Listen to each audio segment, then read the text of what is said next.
오늘은 레위인을 택하신 이유, 그런 제목으로 같이 말씀을 나누도록 하겠습니다. 성경에는 많은 사람들이 등장합니다. 하나님께서 그들을 불러서 특별한 목적에 사용하십니다. 모세는 광야에서 양을 치고 있었습니다. 떨기나무에 불이 붙은 것을 보았습니다. 신기해서 가까이 갔습니다. 그때 주님께서 말씀하셨습니다. 모세야, 내가 선 곳은 거룩한 땅이니 내 발에서 신을 벗으라 말씀하셨습니다. 그를 이스라엘의 지도자로 세워주셨습니다. 광야의 긴 세월 동안 이스라엘을 이끄는 지도자로 쓰임받았습니다. 젊은 사울은 교회를 극심하게 박해하였습니다. 그날도 그리스도인들을 잡아서 감옥에 던지기 위해서 다메섹으로 올라가고 있었습니다. 그때 강한 빛이 그에게 비쳤습니다. 깜짝 놀란 그는 말에서 떨어졌습니다. 사울아, 사울아, 어찌하여 네가 나를 박해하느냐? 주님, 누구십니까? 나는 내가 박해하는 예수다 말씀하셨습니다. 그리고는 박해자였던 사울을 전도자 바울로 변화시켜 주셨습니다. 여러분, 지금도 로마에 가보면 로마 서쪽으로 한 5km 정도 떨어진 데 바울 순교 기념 교회가 있습니다. 그 교회 안에 들어가면 샘이 있습니다. 교회 전승에 의하면 사도 바울이 순교할 때 그는 목이 잘려서 순교했다고 합니다.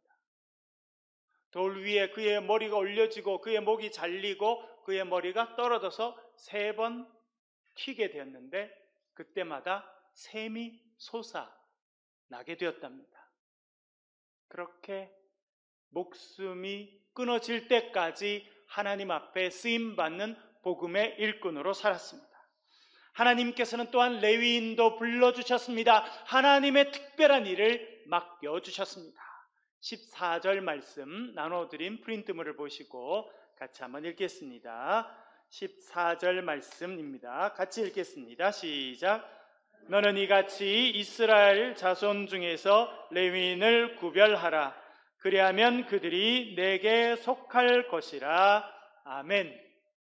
레위인을 따로 구별하라 말씀하셨습니다. 그들이 나의 소유가 될 것이다 말씀하셨습니다.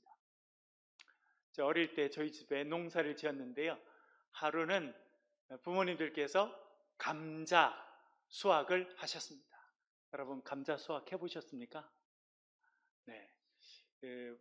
뭐 여러 가지 하는 방법이 있겠습니다만 저는 이렇게 감자대를 왼손으로 잡고 호미를 오른손에 잡고 이렇게 땅 밑에다가 호미를 깊이 집어넣어서 같이 이렇게 싹 들어 올리면 감자가 쑥 따라 나옵니다.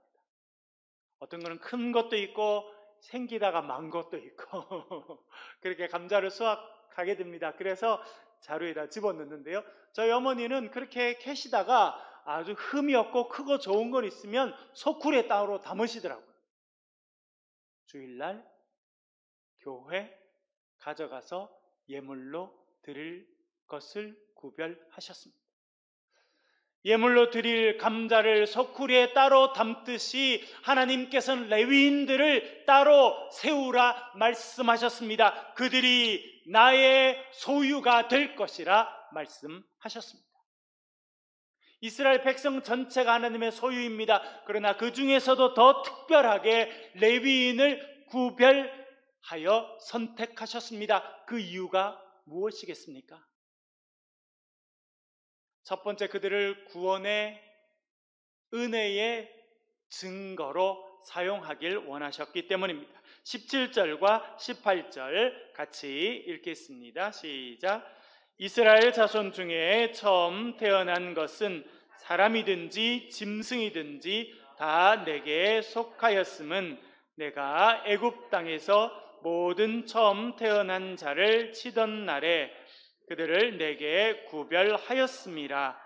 이러므로 내가 이스라엘 자손 중 모든 처음 태어난 자 대신 레위인을 취하였느니라. 아멘. 출애굽하기 전날 애굽 땅에 죽음의 천사가 내려왔습니다.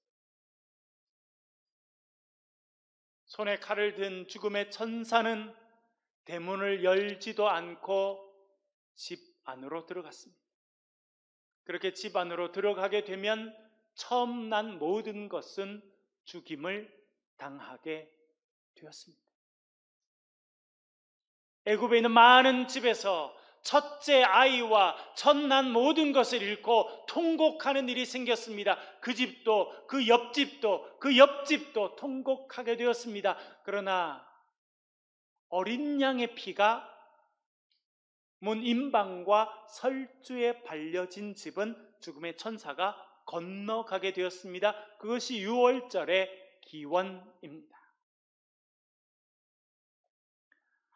여러분, 그렇게 이스라엘 백성들 어린 양을 잡아서 그 피를 문에 임방과 설주에 바른 집에 첫 번째 난 생명들은 구원받을 수 있었습니다. 생명을 잃지 않고 그 생명이 보존되었습니다. 하나님께서 말씀하시기를 그 첫 번째 난 생명은 내 것이라 말씀하십니다.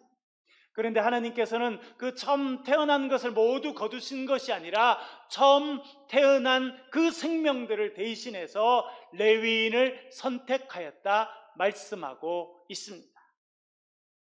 레위인들은 하나님께서 베풀어 주신 구원의 증표였던 것입니다. 여러분, 결혼하면 선물을 주고받습니다. 주로 어떤 선물을 주고받습니까? 결혼할 때 뭘 주고받으세요? 반지. 반지를 하나씩 손에 껴줍니다.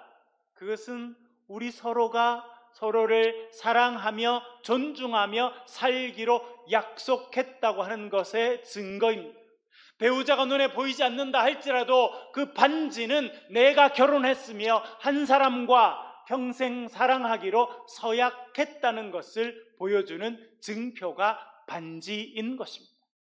하나님께서 이스라엘 백성들에게 놀라운 구원의 역사를 허락해 주셨습니다. 특별히 출애굽할 그때에 모든 애굽의 첫 생명이 죽을 때 하나님께서 이스라엘 백성들의 첫 번째 난 것들을 살려주셨습니다.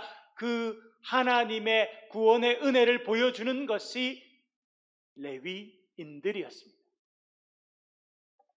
여러분, 제가 한번 질문하겠습니다. 여러분들은 예수 그리스도께서 십자가에서 흘리신 보혈로 구원 받으셨습니까? 어린 양의 피를 통해서 정결하게 씻김을 받으시고 하나님의 백성이 되셨습니까? 이 질문에 아멘이라고 대답한다면 그 사람은 이 시대에 부름받은 레위인과 마찬가지입니다.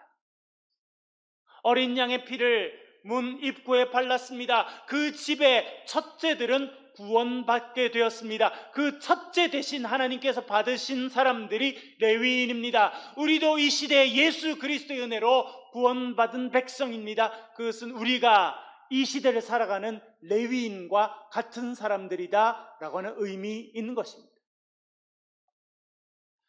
지난주에 또 온라인으로 성경 공부를 하였는데요. 왜 레위인들이 선택받았습니까? 그런 질문을 하고 서로 성경을 찾아보고 이야기해 보았습니다. 여러분, 왜 하필 딴 지파가 아니라 레위 지파가 선택받았습니까? 알기가 쉽지 않더라고요. 그런데 성경 이곳저곳을 찾아보면서 우리가 힌트를 하나 얻은 게 있습니다. 그것은 무엇이냐면 레아의 아들이 레위기였기 때문이 아닌가 생각하게 되었습니다. 여러분, 창세기 29장 31절 프린트물을 보면서 읽어보겠습니다. 시작. 여호와께서 레아가 사랑받지 못함을 보시고 그의 태를 여셨으나 라헬은 자녀가 없었더라. 아멘. 먼 광야길을 걸어서 야곱은 외삼촌 라반의 집에 도착합니다. 그 집에 딸이 둘이 있었습니다. 첫눈에 야곱의 마음을 사로잡은 딸은 둘째 딸 라헬이었습니다. 그 라헬을 위해서 7년 동안 봉사했습니다. 그리고 둘째 딸을 달라고 부탁하였습니다. 삼촌이 그렇게 하겠다고 했습니다. 그러나 첫날 밤 눈을 뜨고 나니까 자기 옆에 있는 사람은 둘째 딸 라헬이 아니라 첫째 레아였습니다. 레아 입장에서 보면 자기를 사랑하지도 자기를 원하지도 않는 남자에게 시집을 가게 되었습니다. 여러분, 여기 여성들이 많이 있는데요, 나를 원하지도 않고 나를 사랑하지도 않고 나를 쳐다보지도 않고 내 동생만 쳐다보는 남자를 남편으로 같이 살아간다는 것 얼마나 힘든 일입니까? 본문에서 이야기합니다. 여호와께서 레아가 사랑받지 못함을 보시고 그의 태를 여셨다 말씀합니다.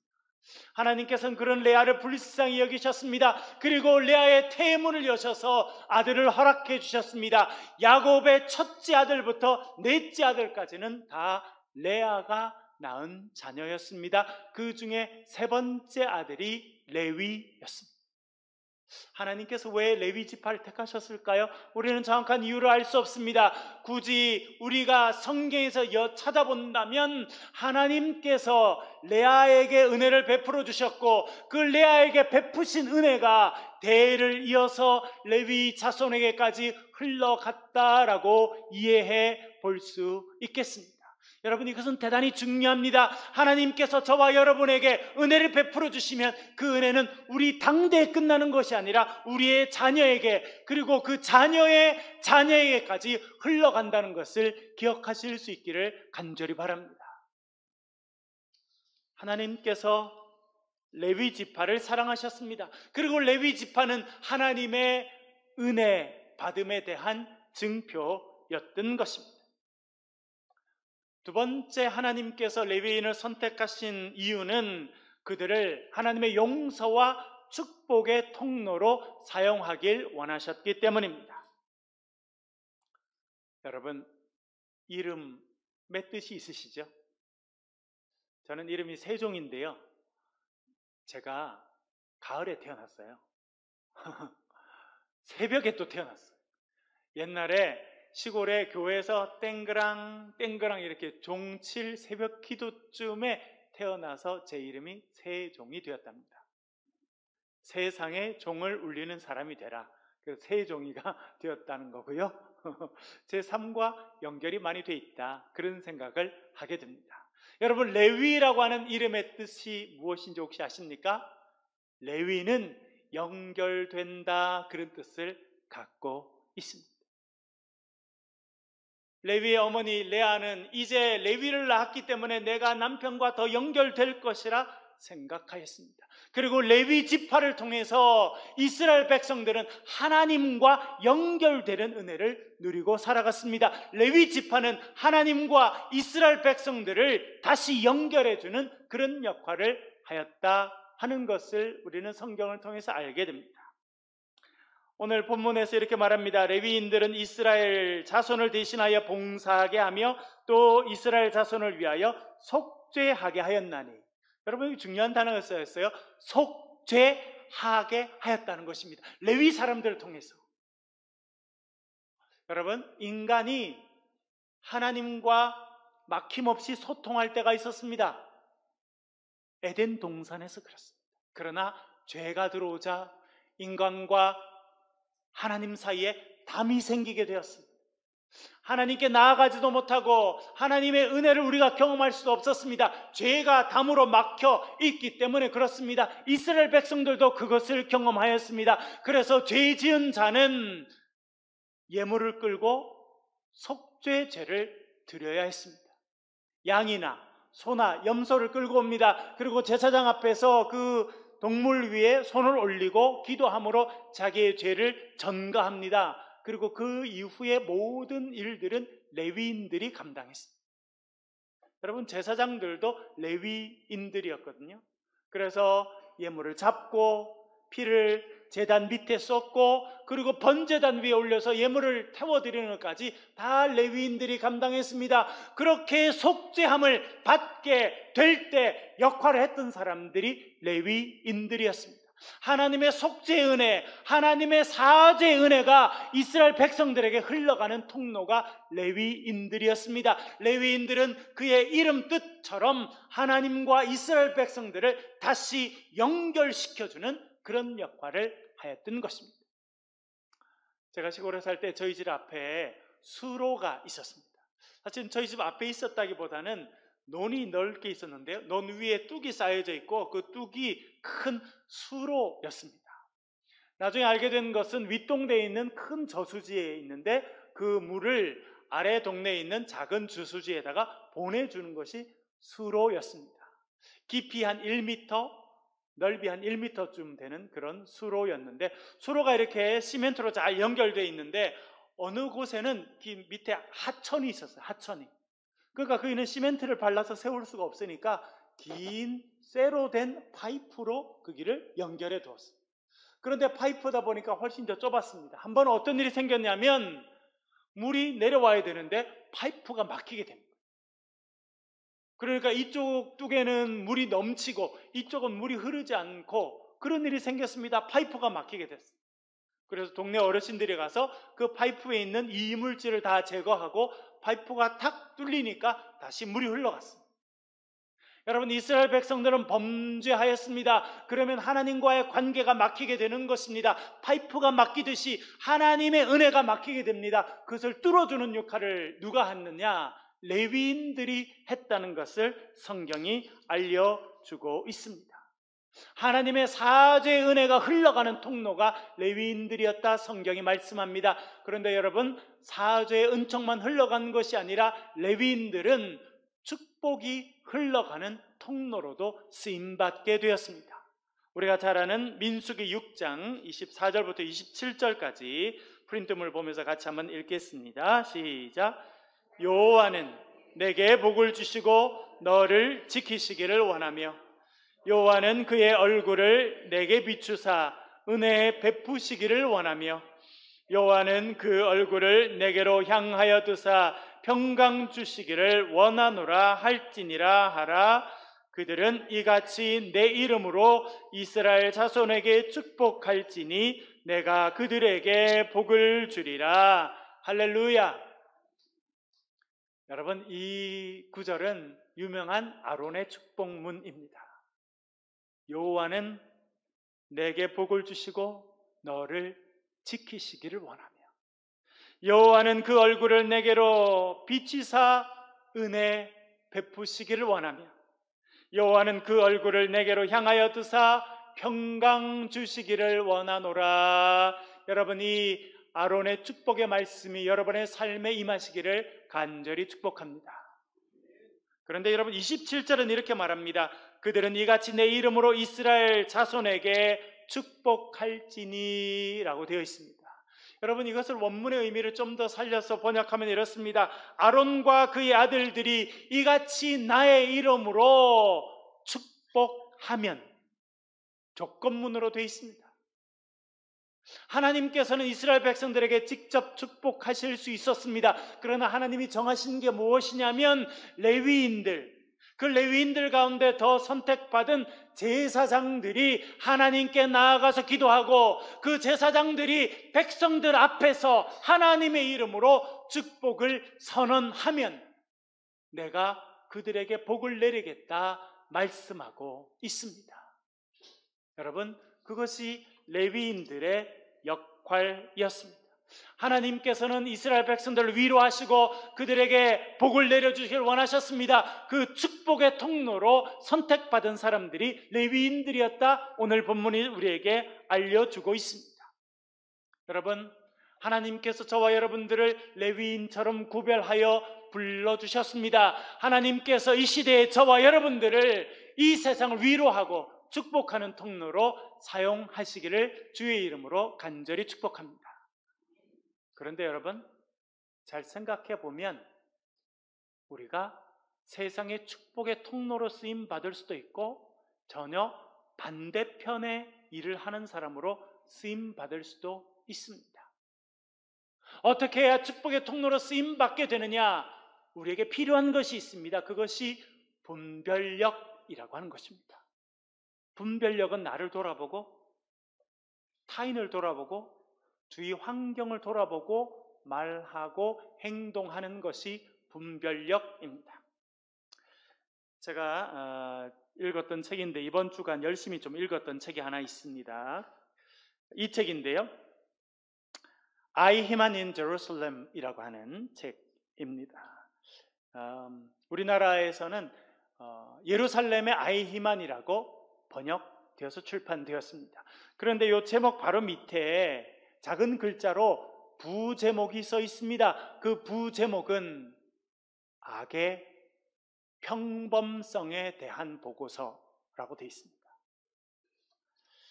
이 책에 언급되어 있는, 그리고 멀리 보여서 잘 보이지 않겠습니다만 이 책에 나와 있는, 이 책 표지에 나와 있는 이 사람이 아히히만이라고 하는 사람입니다. 그는 2차 세계대전 중에 수백만 명의 유태인들과 수십만 명의 다른 유럽인들을 죽음에 이르게 한 1급 전쟁 범죄자였습니다. 2차 대전이 끝마치고 그는 도망가게 됩니다. 멀리 남미까지 도망가서 아르헨티나에 숨어서 오래 살았습니다. 그러다가 1960년 이스라엘의 정보기관인 모사드에 발견되어서 그는 예루살렘으로 이송됩니다. 그리고 1961년 그에 대한 재판이 시작됩니다. 세기적인 재판이 진행되었습니다. 왜냐하면 그 재판은 실시간으로 생방송되었기 때문입니다. 그리고 생방송을 볼 수 없는 37개국 나라의 필름으로 제작돼서 매일 방송이 되었습니다. 이 재판의 내용을 소개하고 그 결과를 소개한 책이 바로 이 책인데, 한나 아렌트라고 하는 유명한 독일인이요 또 유대인이었던 철학자가 이 책을 써서 보고합니다. 한나 아렌트는 그 재판을 처음부터 끝까지 살펴봅니다. 그리고 몇 가지 충격을 받습니다. 특별히 아히이만이라고 하는 이 세기의 범죄를 저지른 이 사람을 보고 충격을 받습니다. 첫 번째는 그의 얼굴이 너무나 평범하게 생겨서 충격을 받습니다. 수백만 명을 학살한 그런 범죄자라면 적어도 머리에 뿔이 나 있지는 않더라도 히틀러처럼 표독스럽거나 혹은 뭔가 소름이 끼치는 그런 사람이리라 생각했습니다. 그런데 아이히만은 너무나 평범한 옆집 아저씨처럼 생긴 것이 충격이었습니다. 두 번째는 그의 정신 상태가 너무나 멀쩡하다는 것이 충격적이었습니다.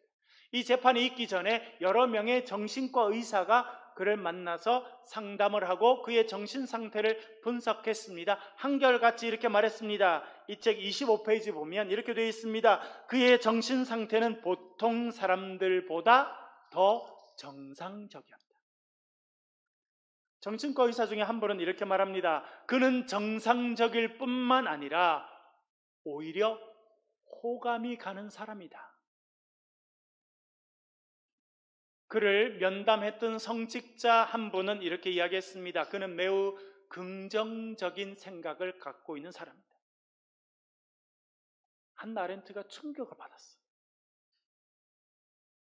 수백만 명을 죽음으로 내몬 인간이라면 피에 굶주린 괴물이든지 안 그러면 정신이 이상한 사람이리라 생각했는데 그는 보통 사람들보다 훨씬 더 정상적으로 사고하는 사람이었다는 것이 충격적이었습니다. 세 번째 충격은 그가 재판 내내 아무런 감정의 변화를 보이지 않았다는 것입니다. 그 아우슈비츠에 끌려가서 자기의 아내가 죽고 자기의 자식들이 처참히 죽는 그런 충격을 경험한 사람이 증인석에 나와서 증언을 합니다. 그 증언을 듣던 수많은 사람들이 더 이상 그 증언을 듣지 못하고 울음을 터뜨리고 그 재판장을 떠나는 일이 있었지만 이 아히만은 감정의 변화를 전혀 보이지 않습니다. 전혀 죄의식이 없었습니다. 그는 15가지의 제목으로 재판정에 섰게 됐는데 모든 제목을 부인하였습니다. 그는 나는 유대인을 한 명도 죽이지 않았고 그리고 유대인을 죽일 만큼 증오한 적도 없다 그렇게 말하였습니다. 자기에게 만약 죄가 있다면 공무원으로서 통치자가 시킨 일에 순종했을 뿐이다 그렇게 말합니다. 국가에서 월급을 받는 공무원으로서 나라가 하라고 한 일을 열심히 최선을 다한 것이 죄라면 죄다 그렇게 이야기하였습니다. 그렇기 때문에 자기는 무죄라 이야기하였습니다. 1년 이상 진행된 그 재판의 결과 그는 사형을 언도받습니다. 1962년 5월 31일 그는 교수형에 처해지게 되었습니다. 그 형장으로 형장에 서서 그는 그 옆에 있는 사람들에게 이렇게 말했습니다. 신사 여러분들, 우리는 조금 있으면 다시 만나게 될 것입니다. 그것이 모든 인간의 운명입니다. 독일이여 영원하라. 그렇게 말했다는 겁니다. 한나 아렌트 이 책 서문에 이런 내용이 써 있습니다. 제가 번역해 보았습니다. 악은 급진적이지도 않고 극단적일 뿐이다. 악은 깊이를 갖고 있지도 않고 악마적인 차원을 가지고 있지도 않다. 악은 마치 곰팡이가 퍼져나가는 것처럼 세상에 퍼져나가고 그렇게 세상을 파멸시킨다. 여기 뒤에가 더 중요한데요. 악은 생각하는 것을 실패함에서 생겨난다. 그것이 악의 평범성이다. 한나 아렌트의 두 가지 표현은 많은 논란이 되고 지금도 대학 강단에서 많은 사람들이 연구하고 토론하는 중요한 주제로 쓰이고 있습니다. 첫 번째는 악의 평범성이라는 것입니다. 이 사람이 쓴 영어 표현은 banality of evil, 악의 평범성. 아이히만처럼 옆집 아저씨처럼 생긴 너무나 평범한 외모를 갖고 있고 너무나 평범한 사고를 하는 사람도 수백만 명을 죽이는 악의 화신이 될 수 있다. 그것이 악의 평범성이다 이야기했습니다. 두 번째 표현은요, 생각하기를 거절함이라고 하는 표현입니다. 한나 아렌트의 표현은 thought define 이라고 하는 뜻입니다. 무슨 뜻이냐? 생각하기를 거절하고 살아간다는 것입니다. 한나 아렌트는 이 아이히만이라고 하는 수백만을 죽인 이 1급 전쟁 범죄자의 범죄는 무엇이냐? 생각하기를 거절하고 살았다는 것입니다. 공무원으로서 그는 자신의 조직 가운데서 출세하기를 원했고 인정받기를 원했습니다. 그래서 열심을 다했다는 것입니다. 나라의 공무원이기 때문에 나라에서 시킨 일을 자기는 어김없이 열심히 최선을 다했는데, 그래서 아이히만은 자기는 죄인이 아니다, 나는 범죄하지 않았다, 내 위에서 나에게 명령한 사람들이 범죄인이지 나는 죄를 짓지 않았다 그렇게 말했는데, 그가 저지른 가장 끔찍한 죄는 그것을 아무 생각 없이 행했다는 것입니다. 생각하기를 거절함, 그것이 그가 저지른 가장 끔찍한 죄였다라고 말합니다. 여러분, 이 책은 그래서 지금도 대학에서 가르쳐지고 많은 사람들이 논란하고 이야기합니다. 또 우리를 바라볼 수 있는 그런 중요한 개념을 제공합니다.